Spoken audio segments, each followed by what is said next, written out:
So, episode 5 is called Regent. What do we think? We already have regents. What are we, what's... Because we lost one in the last episode? Well, I guess that depends on how you define lost. I guess we don't quite know yet.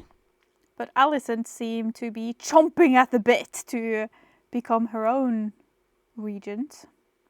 Yeah, she took Rhaenys' words to heart and imagined herself on the Iron Throne. Please don't bring up that stupid... Okay. Alicent's gonna be the main character no matter what. Thankfully, we have Cole to thank for so many things. Among others, shutting that stupid idea right the fuck down. Dragon count of this episode, we did see... Did we see VERMAX! Uh-huh. Yeah, But- we saw Dragon. We also saw Caraxes. Yes, but we have seen both of them before, have we not?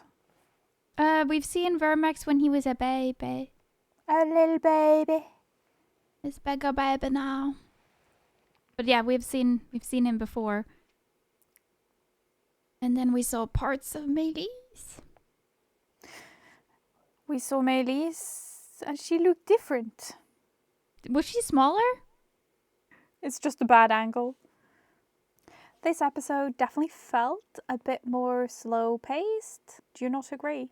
Yeah, I do. It was a bit, I don't want to call it boring. Because I wasn't bored. Did you start scrolling your phone or not? No. So you weren't not bored? bad. I was not bored, but compared to the last episode, I wasn't gripping my seat in the same way. That's fair. When I was watching, there was a theme this episode. It's using other people to do your dirty work, which I really thought was the theme of episode 1, but here we are once again. It definitely felt like an episode that was kind of setting up the future a little bit. I feel like they introduced some new storylines and plot lines for us. Mm-hmm. Put in some groundwork. And around that theme of, like, we need more people to do more bad things so we can still keep liking some of the main characters that we do have. But we do have some scenes that we wanted to talk about a little bit more in depth, right? Yeah. It started off so terribly sad with the very beloved Corlys mourning his queen. Sad, this scene made me so angry. Why? Look at him. You know why. He's like wondering if the throne was even worth it. I mean, the actor is great.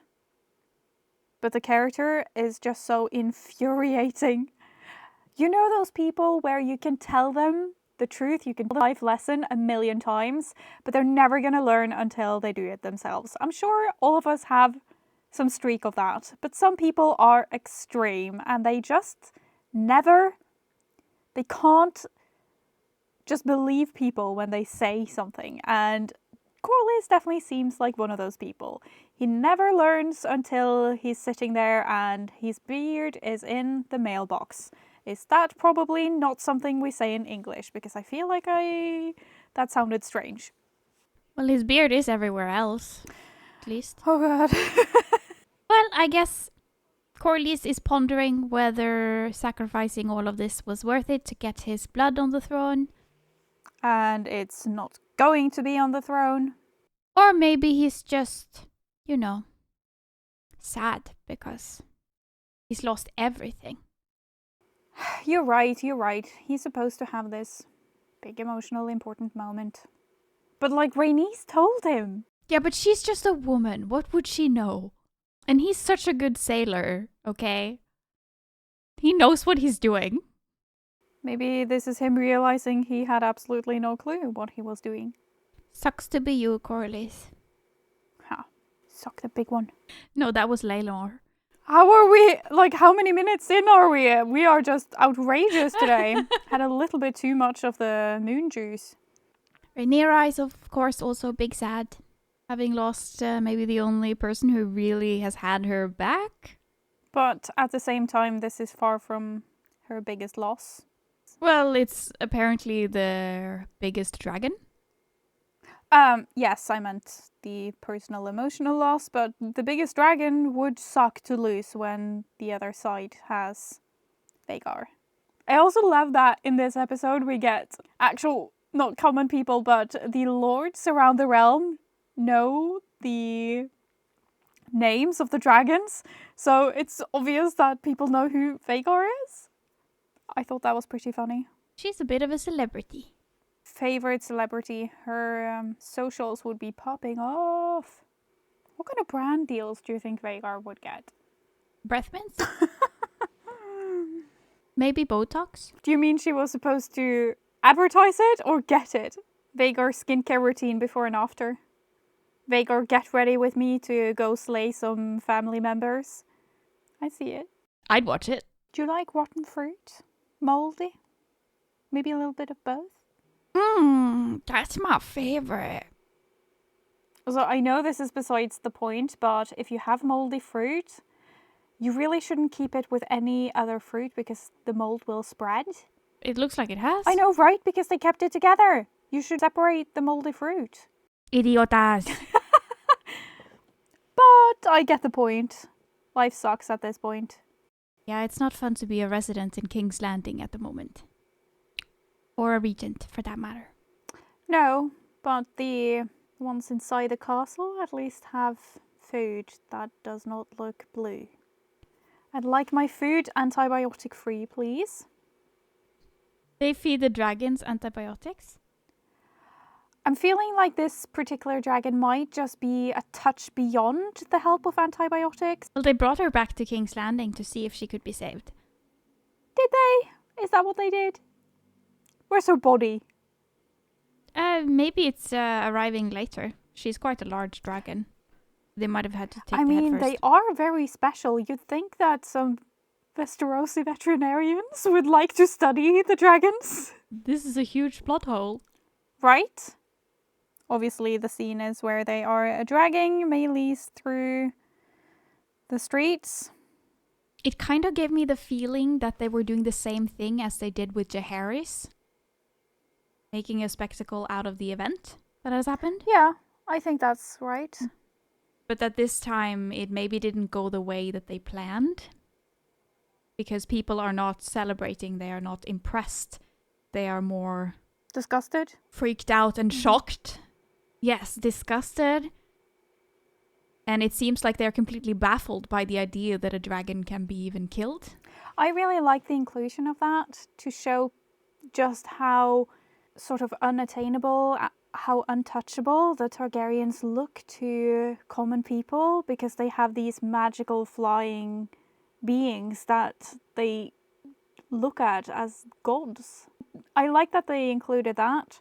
What I perhaps missed a little bit is the fact that a lot of people are standing around this little gross, probably quite smelly parade they are having, and just counting by how many people were in the dragon pit during Aegon's coronation and how many people died, you'd think that pretty much at any corner here there would be people who lost someone in that dragon pit.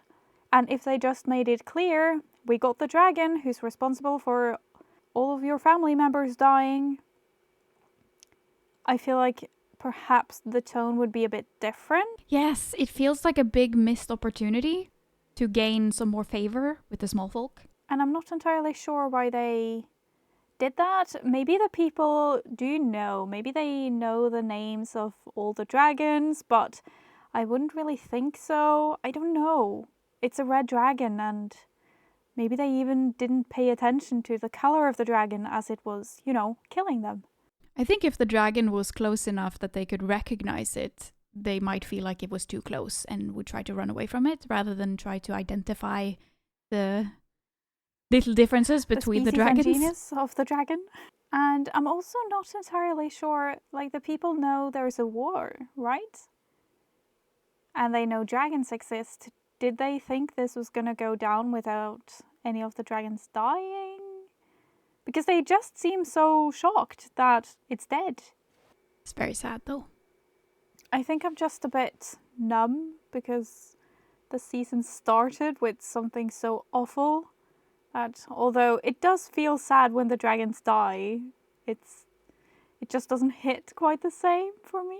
I think you might be in the minority. It seems like a lot of people don't even know Jaehaerys' name. Though I'm not sure that says something particularly nice about humanity.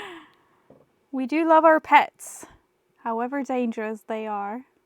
Also, the first episode, that whole kill of Jaehaerys got very much overshadowed because in the same episode, they're kicking a dog. Obviously, how could I forget about the dog? How could I forget? The dog has more scenes than Jaehaerys did. Oh my goodness. It does. It really does. I was a little shocked when I realized it was Aegon in the box because I would have assumed that maybe they had flown him back home. On what dragon? You do know the writer of Vhagar is the reason that he's in that box. Well, yeah, do you think he refused to fly him home? I think he'd push him off the dragon. I would not trust him to carry Aegon home. What? But he's such a baby girl. He's such a baby girl, that is true. Aegon seems to be in a little bit of a coma at the moment. But I do think it is impressive how he survived in a probably quite hot box with very little medical intervention. But we don't know if he's gonna live, I suppose. True. Enough to get to the castle, at least. Yes, that is more than what a lot of people expected, I think. Seeing the shots of Aegon being carried out of that box and put into his bed and being tended to by the maesters, I can't help but feel just incredibly grateful for modern medicine. Would you not want to live in this age Never. instead? Never. The dresses are really nice, though. You know what? I can do with just dressing up and relying on doctors and hospitals. But dragons, I think though. I'd take the trade-off. Also, the dragons I prefer to see on a television. That's an unpopular opinion, if I ever heard one. Well, I am full of them, aren't I? Just like Alicent. Wow. Gee, thanks. I do think it is quite miraculous how he has survived these injuries, even if we don't know if he actually wakes up, of course. His whole body seems to be burned to a crisp. Mm-hmm. Yeah. No empathy here. I mean, yeah, of course, that looks very terrible, but also... Yeah. Alicent worried she's going to lose her first child. And obviously if she has any soul left, she must be remembering the last conversation she had with him, where she was directly unkind at best and a at worst. Well, no one's going to top that. We're going to take that out, don't worry. I'll save your precious, innocent, gorgeous little ear holes from that. The point still is, this must be adding to her guilt. Unless she just thinks that he's even more stupid who didn't just listen to her. But guilt does seem to be her go-to. Guilt and then lashing out at others. So, wonder who she's going to lash out at now. The unending lashings of Alicent Hightower. Aemond does, however, not seem very guilty. Well, doesn't seem to be feeling guilty. He does look very guilty. Evil seems to describe his demeanour and look quite well. My first thought when he walked into the room is that he looked like someone who came to finish the job. But obviously, he doesn't really need to do anything. He knows that his work is almost as good as finished. His outfit is snatched, though. Obviously, it is the most important thing in all of this. It's so cold to walk up. And I really like the contrast that you see Helaena. She doesn't say anything, but she has empathy and worry in her eyes. And I mean, she has much more reason to hate Aegon than Aemond does, because Helaena was forced to marry her brother, which would make anyone have some sort of complicated, perhaps most likely unpleasant feelings towards them. Yet, she can muster up empathy, and Aemond just seems incredibly pleased with himself, and he's just only focused on, so now I get to hold the power stick, right? To be fair, then Aegon was also in on the joke to give Aemond the pig. So now Aemond is really just cooking him like one. There's something about equal the punishment fitting the crime in all of this that doesn't quite add up. Of course, we see Alicent run straight to her favourite punching bag to give someone a lashing. She has felt guilt. It's time to lash out. Do you think he's trying to make his sword as sour as Alicent's face? Genuinely, using lemon just makes it really shiny. Lemon on metal, and it just smells really good. And I mean, sorry, yes, it's all about, yeah. I think so. She hasn't punched him yet, though. That's showing great restraint on her part. But their positions have changed a little bit because he is now above her. He seems like a real player now on the board, rather than just being an allied to Alicent on the side, having her back. And as you're saying that he is becoming a real player, I think that is also shown in the way that he is not throwing Aemond under the bus, under the horse-drawn carriage, by not really kind of saying that he did it. Maybe he didn't see, but I feel like he probably did. And he also saw how Aemond reacted after it. Everyone is seeing that, obviously. But if he wants to kind of keep playing, he should be in the good graces of whoever is going to rule next. And he is clearly thinking that is going to be Aemond. So he's no longer completely loyal to Alicent and just doing everything for her. He is now also doing things for himself. Do you feel like the Black Small Council meetings are turning into a little bit of a deja vu moment? Of what do you mean? I'm not sure. I feel like there is very much dynamic change in them. It seems like it keeps being the same thing over and over again. The council members questioning Rhaenyra, not really respecting her, maybe listening to Daemon instead. I just feel like there isn't as much interest in them. I don't feel like they're not as interesting as the green counterparts of the council meetings that are much more. I just feel like there is much more development in the relationship and the dynamics within them. Here, I just feel like they keep going over the same thing a little bit much. Yes, I do agree with that. The characters seem a little flat, maybe. How many times do I need to hear them say the same thing in a different font? That's my only critique, because I don't have that much to say about it that I feel like I haven't said before. It's not very interesting, I suppose. No, I think maybe the only thing I can kind of tie it to is the fact that they are somewhat echoing what Daemon thinks, everybody else thinks, that the lords of the realm will struggle to accept a female ruler, and that is what Daemon is banking on as well. And now she doesn't even have Rhaenys in her corner No, anymore. I suppose that is the only new change, because Rhaenys did kind of give some stern looks and warnings. Go be snappy. True, so there is a difference in this episode. Good catch. And then we have this short and snappy scene with Jace flying off to prove his worth and prove that nobody's listening to Rhaenyra anyways. Again.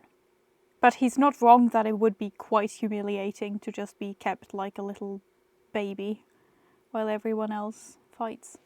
Yeah, he's making sense, I suppose. I was really shocked that Daemon didn't burn the brackets.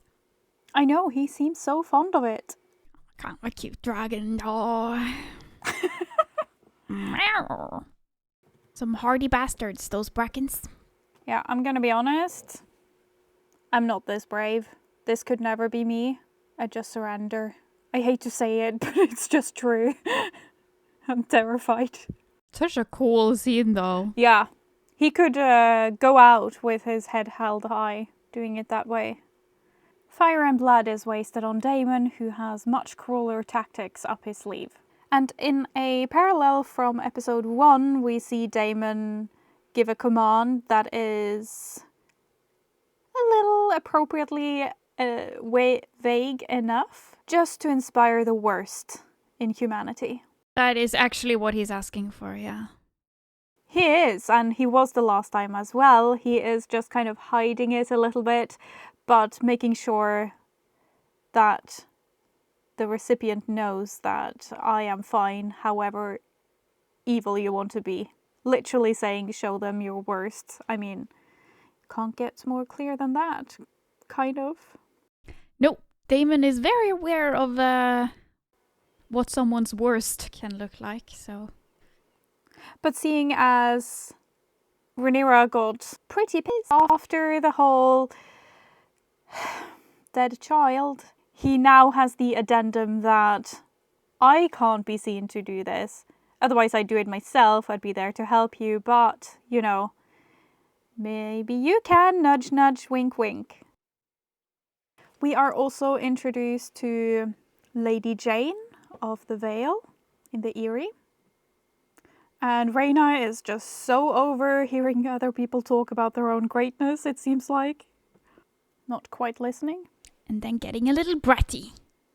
To be fair, I feel like Rhaenyra is the OG brat here.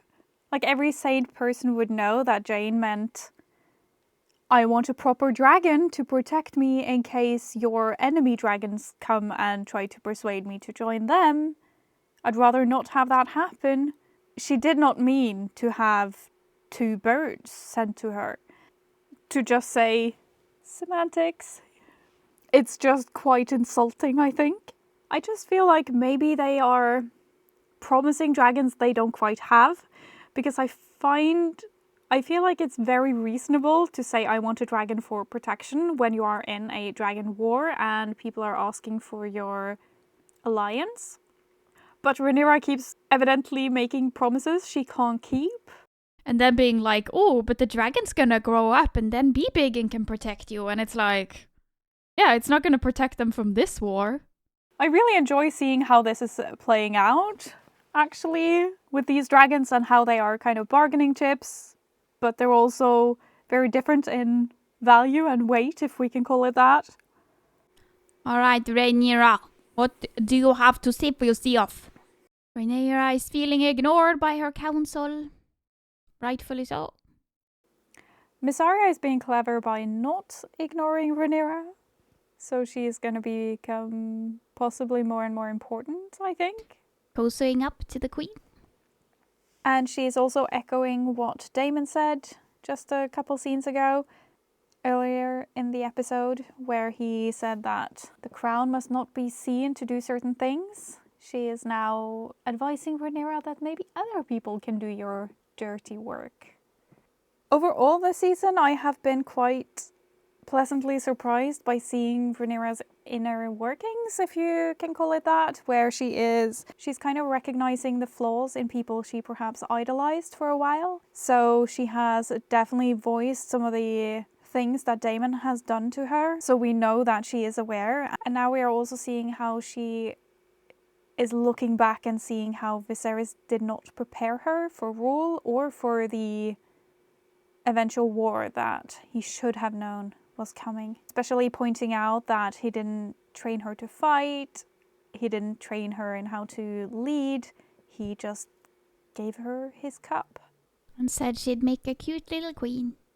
I hope they kind of continue with this, because seeing the sort of betrayal and the conflict it creates in Rhaenyra to realize that these people who should have done better really failed her, and she has to deal with the consequences of that. I think it's interesting to see, and I hope they just build on that. We also learned the juicy information that Meleys refused Daemon when he tried to claim her. And I just love it. Meleys knows what's up. And Rhaenys knows what's down. She had to learn that the hard way. On to the motherfucker. That's exactly what I was thinking. I just thought, no, I can't say that out loud. So I'm happy that we are too. There is no pretty way to put that, I don't think. I don't think we really want to talk that much about this scene. It's so disturbing, but I think it's well done, because it's so shocking. Gives us a bit of a dive into Daemon's issues, I suppose. My first thought was that it's obviously Alys Rivers doing this, but I think it's in episode 1, Miss Arya is, when she is a sex worker and Daemon is her client, she is asking him if she should bring a silver-haired maiden, I think. I mean, it seems clear that Alys Rivers is able to just read Daemon like an open book, and she is creating this illusion in his mind. It helps a little bit that we learn later on that he didn't know his mother, and it's also kind of clear here that he seems shocked by her revelation. But it's so messed up.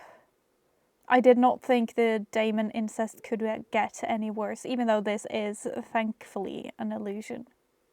I really like how they're using Alys Rivers and her visions to let us get to know Daemon a little bit more, because he has been a character that it's been kind of difficult to pin down.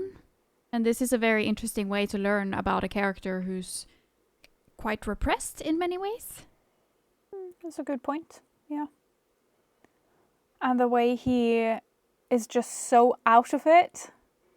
We saw in the previous episode that he is having a vision and then suddenly he's waking up in a meeting, and here he is waking up mid-dinner, and the way he is just losing time and losing himself, it's so interesting.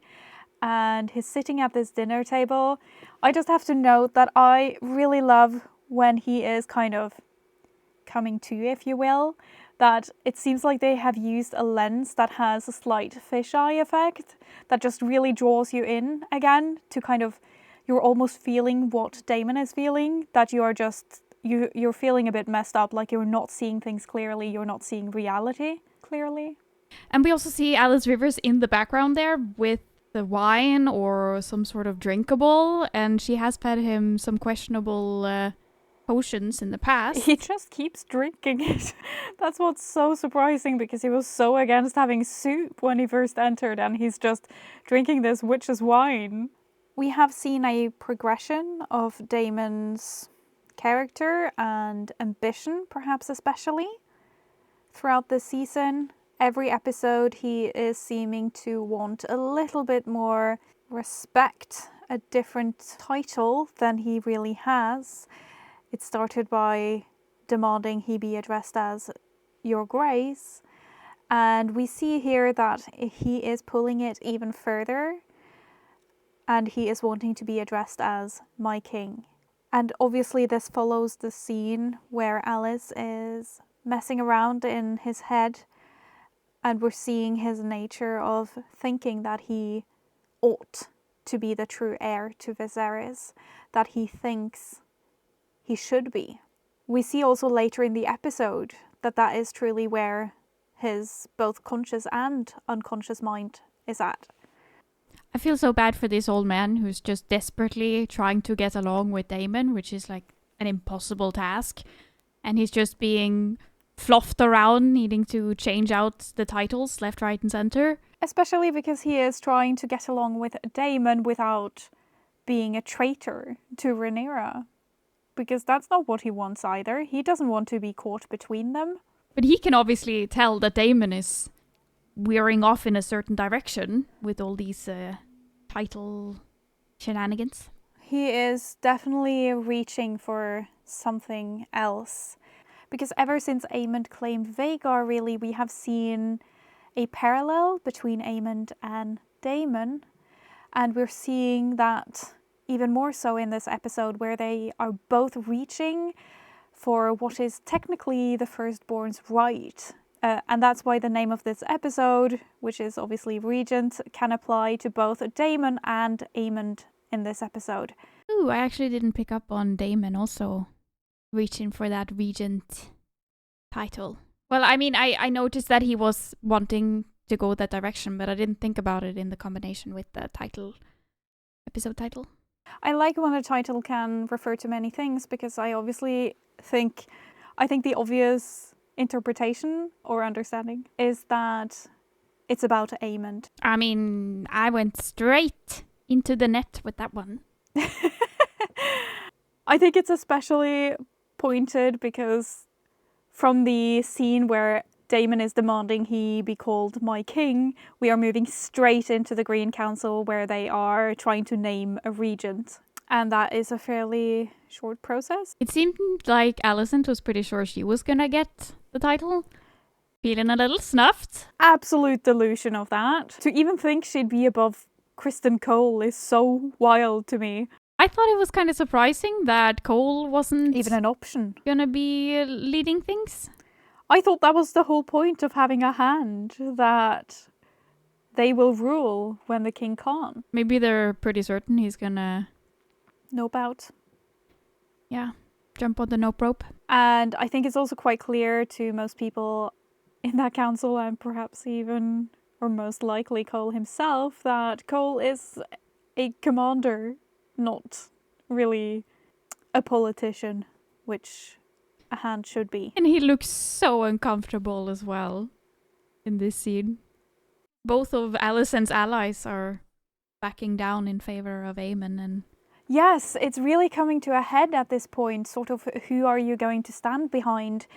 And it's really fascinating to see that the people around Alicent are actually leaving her. She is losing her grip on power because it was never truly in her hand as much as she probably thought herself. And just the tension of Alicent sort of standing against her own son for this power is really fun to see.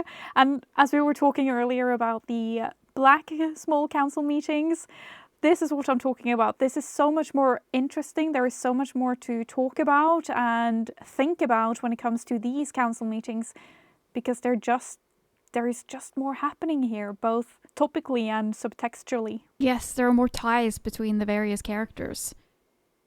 It holds more meaning when they say thanks. Yeah, they move in a completely different way. And as you mentioned, it's really interesting to see that the two allies that have been the closest to Alicent are no longer really loyal to her.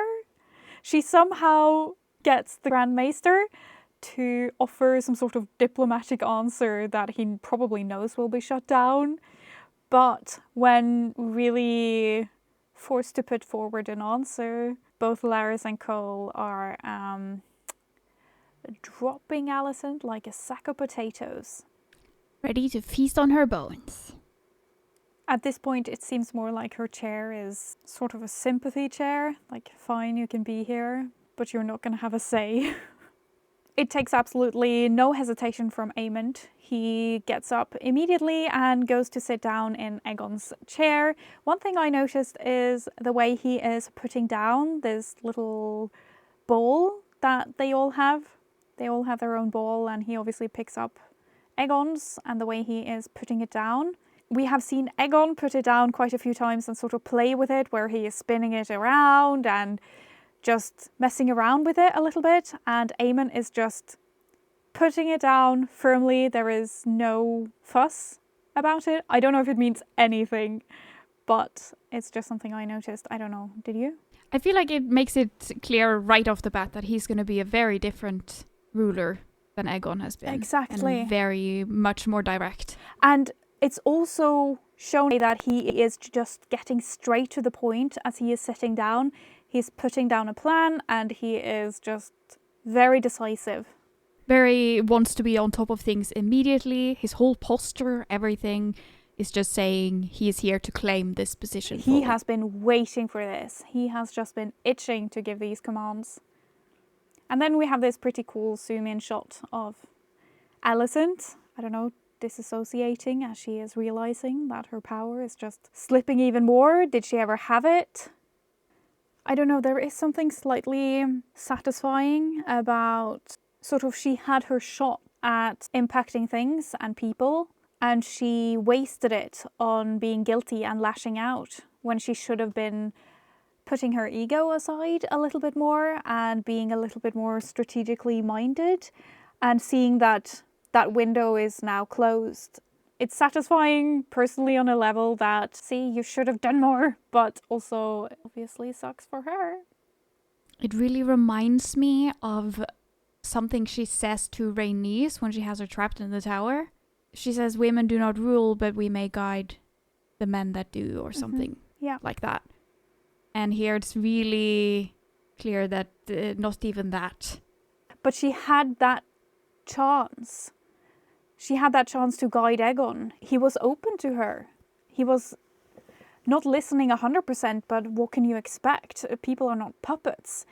But she had that chance and she wasted it. She knew that that was her shot as well because she told Rhaenys, and she just wasted it on her own ego.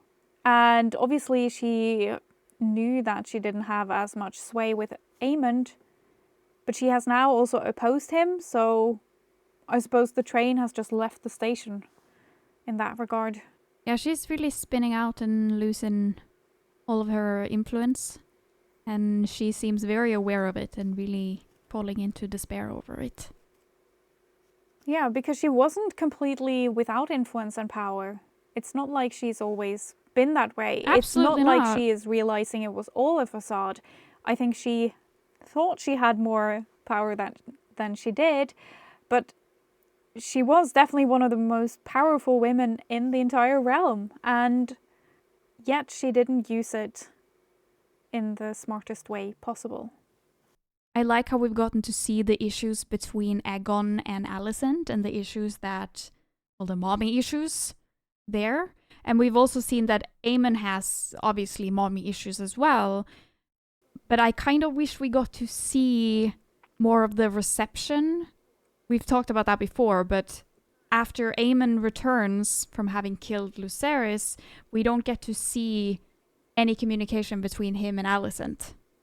And I feel like before that incident, he and Alicent were pretty good, you know? Like, it seemed like they were fine at that point, more or less.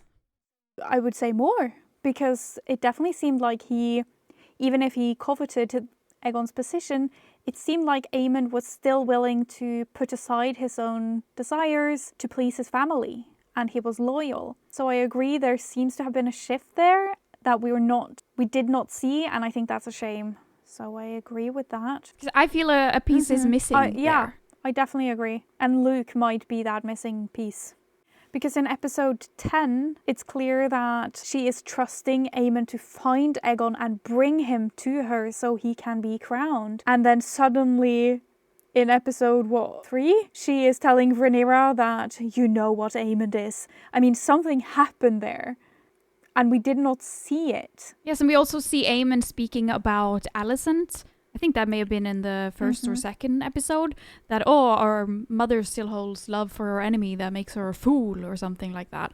Which is quite a hostile statement to make unless something has gone awry between them. Yeah, a piece is missing. It really seems that way. We get a little bit more insight into Criston Cole's reasoning behind standing behind Aemond as regent. I really like that we can see how the Dragonfire battle made an impression on Criston.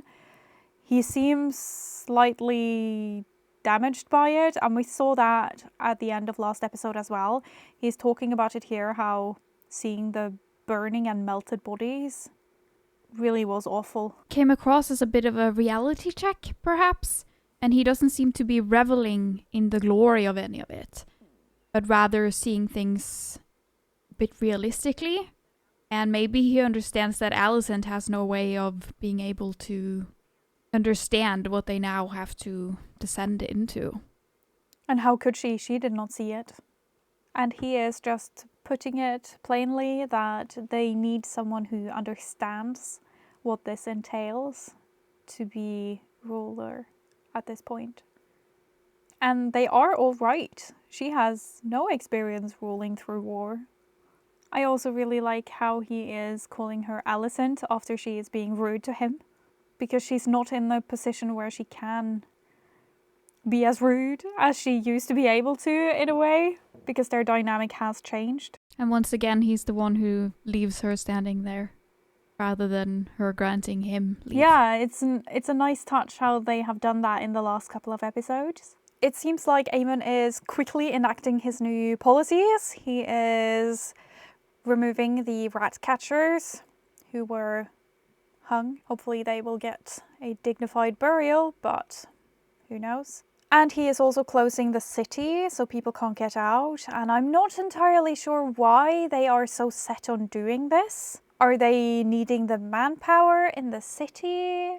Because for every person who stays inside those walls, they need food for them, and that seems to be quite scarce. So I'm not sure. You'd think that people would flock to the city. I don't get it.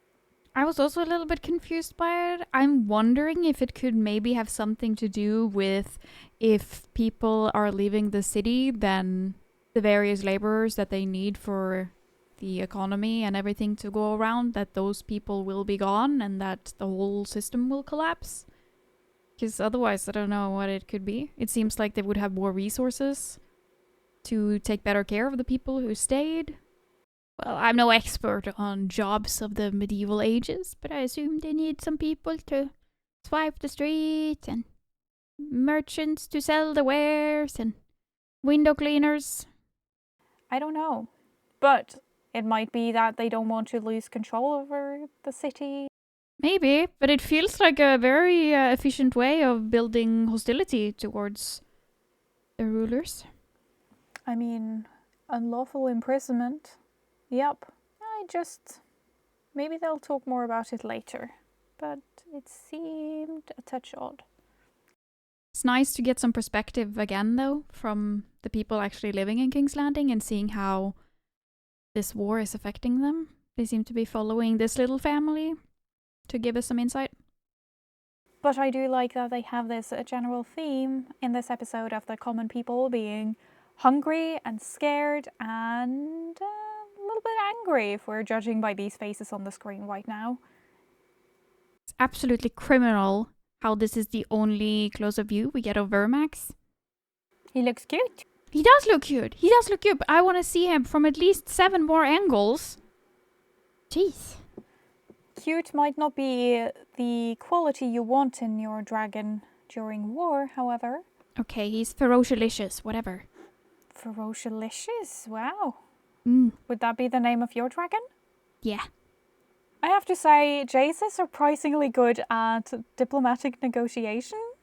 He's a solid step up from Luke. But is he possibly promising things that he cannot keep? Especially given that he did not have leave to go and have this meeting in the first place. And offering the protection of Daemon is a bit laughable. I think we all know that Daemon will do precisely whatever he pleases, rather than what anyone else commands. And I'm just wondering if he is striking this deal with Daemon included in that contract, if we can say that. How is that going to go down? Because we see the same thing here as in the Vale with the phrase. They are worried about the enemy's dragon, Vhagar. And they are talking about her on a first name basis. Everybody knows Vhagar. Rightfully so. Yeah, it's wild how one dragon can make so many people afraid of joining the other side. It makes sense, we've seen her, but still. Seeing as she is the oldest dragon living in Westeros at this point, I suppose it makes sense that she is in the most stories and she would be the most well-known. But also because of what she has done with Aemond. Yes, her recent events do speak to the fact that her ferociousness has not exactly gone down during the peacetime. A highly dangerous, violent grandma. But I do like seeing how Jace is... He seems different from both Rhaenyra and Daemon in the way he is kind of going back and forth, and he's willing to negotiate, and he is being far more charming and likable than, or do we say most Targaryens? Some fresh blood was wise. He does look like a strong contender for the throne. Maybe it's time they get rid of the white hair. In the very beginning of this scene where Daemon is chopping wood, we hear these screams in the distance and it seems like it's coming from Alys Rivers. I'm wondering if those screams are supposed to be from the Brackens. Oh, most definitely. Because Alys does seem to know what's going on there, despite those news not having traveled here yet. Yes, I think throughout the scene that is absolutely what is happening. And I think that works really well in the way that Alys Rivers has sent a lot of these visions to Daemon, where he has to confront his past evil actions. And this one is very recent past, obviously, but we saw him with young Rhaenyra a couple times. We saw him, obviously, with Jaehaerys. So I definitely think this is in line that she is using these visions to kind of try to bring some consciousness or some guilt out of him. Cut open his soul a little bit. Yeah. But I also think it seems like Daemon does believe Alys has some powers, because he seems to believe her when she says that they have the Blackwoods have won essentially over the Brackens. Maybe that's why he looks so happy. Yeah, he has very quickly accepted her powers and her gifts. He's not doubting them. I mean, he has been tripping for, 3 or 4 episodes now, so makes sense. I do wonder what he means when he's talking about the high towers with their scheming, because he's obviously talking about Alicent's children. But what is this scheming he's talking about? What are they scheming to do? Steal children from their beds? Like, what is so bad here? I think he's still just salty that someone came and gave Viserys trueborn sons, because that means that Daemon is clearly no longer in line for the throne. So it's easier for him to call it scheming and say that everyone's better off without the sons born to Viserys from Alicent, rather than to accept that he's never gonna be king. Well, at least he will let Rhaenyra rule by his side when he does take the throne. I think we have the answer to Rhaenyra asking Daemon if he will accept her as her queen and a ruler. We have this scene with Baela and Corlys, where Baela is working overtime, doing emotional labor, trying to win Corlys over to Rhaenyra's cause again. He does not care that she showed up. There's not a hug in sight. It was kind of nice that he wanted to honor Rhaenys' wishes, that Driftmark would pass. Too little, too late! It is. It's way too late to start listening to Rhaenys now. I'm a little offended on Rhaena's behalf that Baela isn't insisting that she be made the heir instead, but she's just like, nah, not for me, yo. Find someone else. Find a sailor to do this. But what do I know? Maybe Rhaena doesn't want it either, and they've talked about it. Maybe. Lots of maybes here. At least she got a cool line. I think it's a bit sort of tragically hilarious that Rhaenyra is sending her ally to hell to kind of check in on Daemon and see if he is still on her side, when we have just so clearly seen that he is not. He is no longer there. I just wonder what's going to go down. Is he going to report back to her? Is he going to go there and figure out maybe I should support Daemon instead? I mean, but just the disconnect between Rhaenyra and Daemon at this point is a bit wild, maybe? I think it's very intriguing, though. I'm very curious about where they're going to take it and how far they're going to take it. Because in the very next scene, we see Daemon has to get up and meet these disgruntled Bracken or Riverland people, and he is styling himself as their king. I really love that we get to see the consequences of his brutality and his cruelty in this season. I was a little bit confused about whether or not Bracken raised their banners only to then not want to raise their banners anymore because of what happened. Like, when did they first raise their banners? When did they decide to join? And then, because I thought initially that that's how they got them to raise them in the first place, by attacking the children and the women. It seems like they are definitely not happy with Daemon's methods, and it's proving that things are not as clean cut and easy and simple as he really prefers them to be. They have set up how dishonorable Daemon is from the very beginning, and it's nice to see that people have real reactions to behaviors like that, which is coming across very clearly in this scene. And I'm also really just loving the fact that obviously we have Rhaena as an illusion appearing again. But at some point I even started to wonder if all these other people were illusions as well.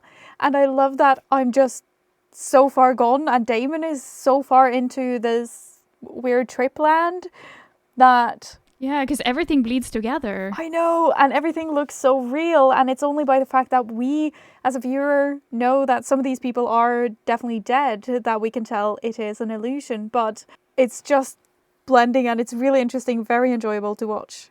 And also letting Rhaena have a jab at him from her grave about how he's giving zero shits about their children and just leaving them for greener pastures immediately. Perfect. Is just...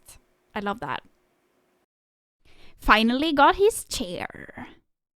Yeah, Aemond is looking lustfully at the ugly chair.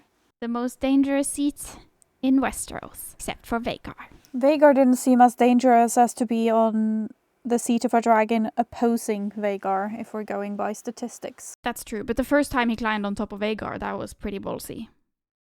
It's nice that Rhaena gets to be a part of the show every now and then.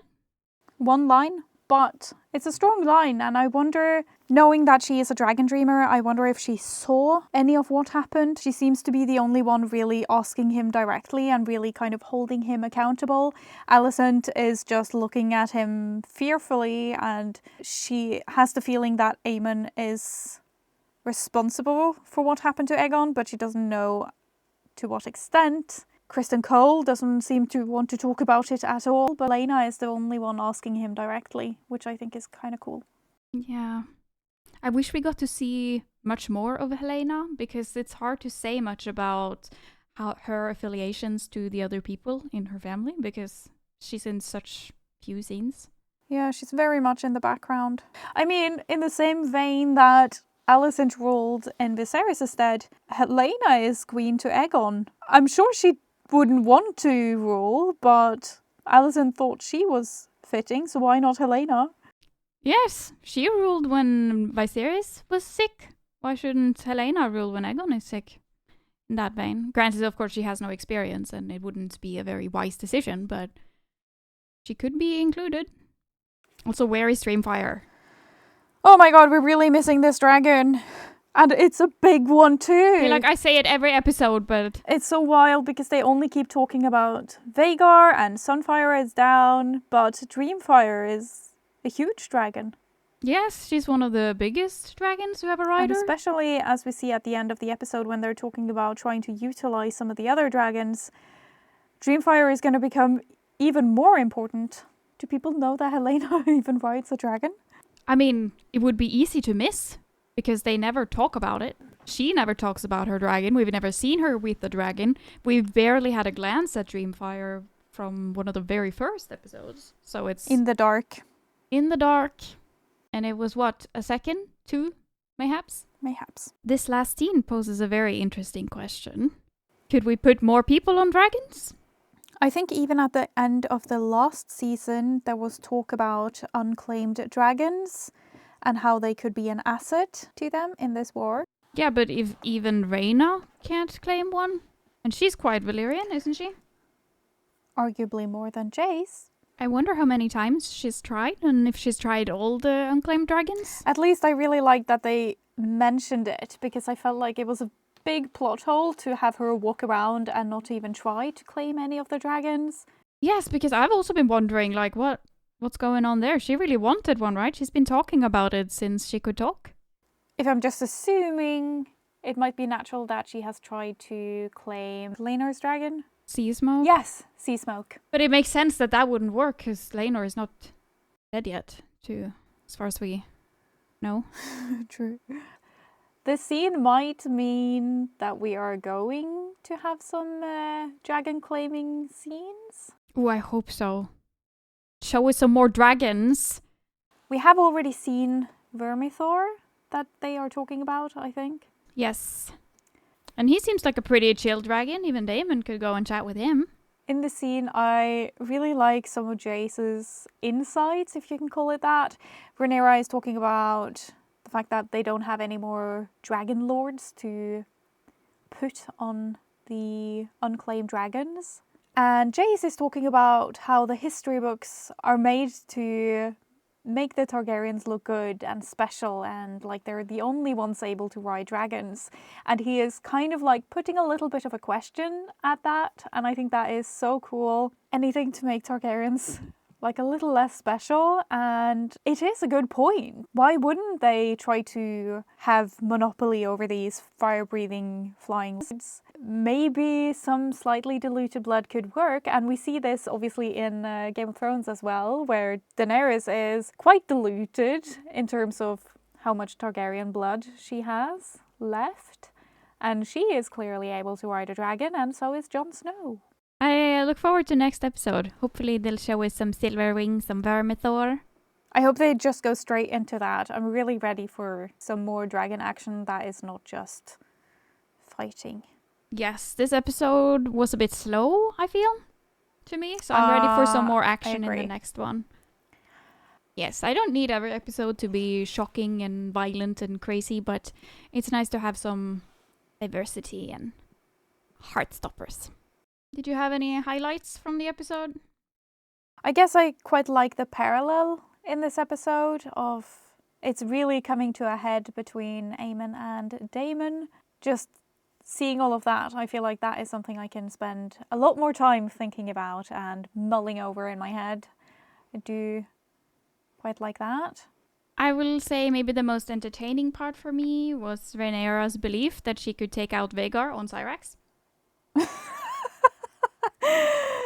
I hope we get to see her try. If you delulu hard enough, it will become the Solulu. Maybe not for her, but for someone it will become a solution. It really bothers me that they don't try to pull on... You talked about it earlier, how they don't pull on the stunt that Rhaenys pulled on Meleys in the dragon pit when she killed all those people. Yeah. And maybe that's because Otto is not on the council anymore, because I think he would have jumped on that. You might be right. They're just lacking a little bit of political acumen. Is that the right word? I'm not sure. And also no Dreamfire. Still no Dreamfire. I'm a little worried that's going to be like my low light for every episode this season. But did you want to rate the episode? One too many motherfuckers. Any incest tends to be too much incest for me. What show do you think you're watching? Well, I'm watching despite the incest, not because of it, so... Well, if you've made it this far, then we humbly release you back into the void. Beware violent red dragons. Wouldn't want to be stepped on.